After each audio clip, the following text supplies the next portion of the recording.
St. Peter's Square, which has cleared out quite a bit after Pope Leo XIV wrapped up his inaugural public mass. Our Vince Girasoli was there to witness it all. And joining us now live from Vatican City, Vince, you found a group of Chicagoans who made their way to Rome. Tell us about that. Suzanne, we met so many Chicagoans here. In fact, I was surprised by the number of people from the Pope's hometown who were able to make it here. As many as 150,000 people were crowded in here just a few moments ago in St. Peter's Square, a fair number of them from Chicago.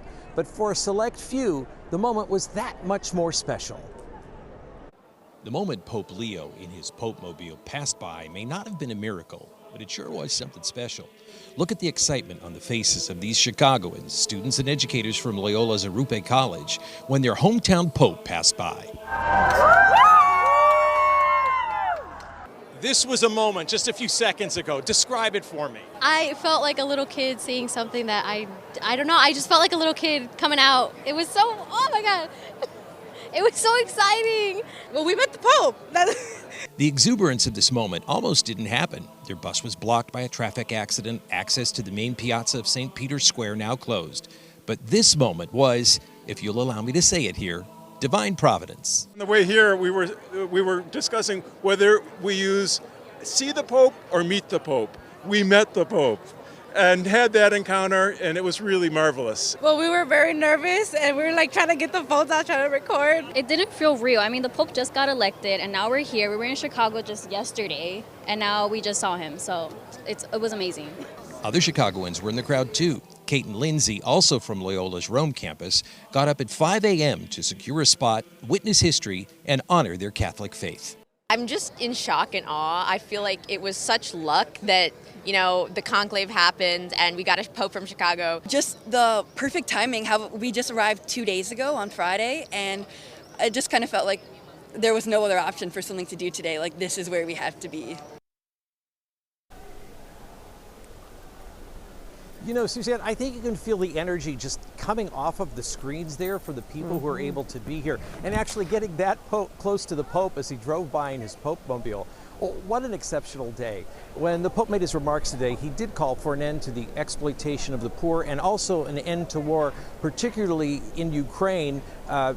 Vladimir Zelensky from Ukraine, Prime Minister from Ukraine, was here in the crowd today, as well as dignitaries from all over the world, including Vice President J.D. Vance and Secretary of State Marco Rubio from the United States of America. So how did we identify some of these folks who are here from Chicago? Well, it's hard to miss a Cubbies bag or a Chicago Bears pin on someone's shoulder when they're walking through the crowd, if that's what you're looking for.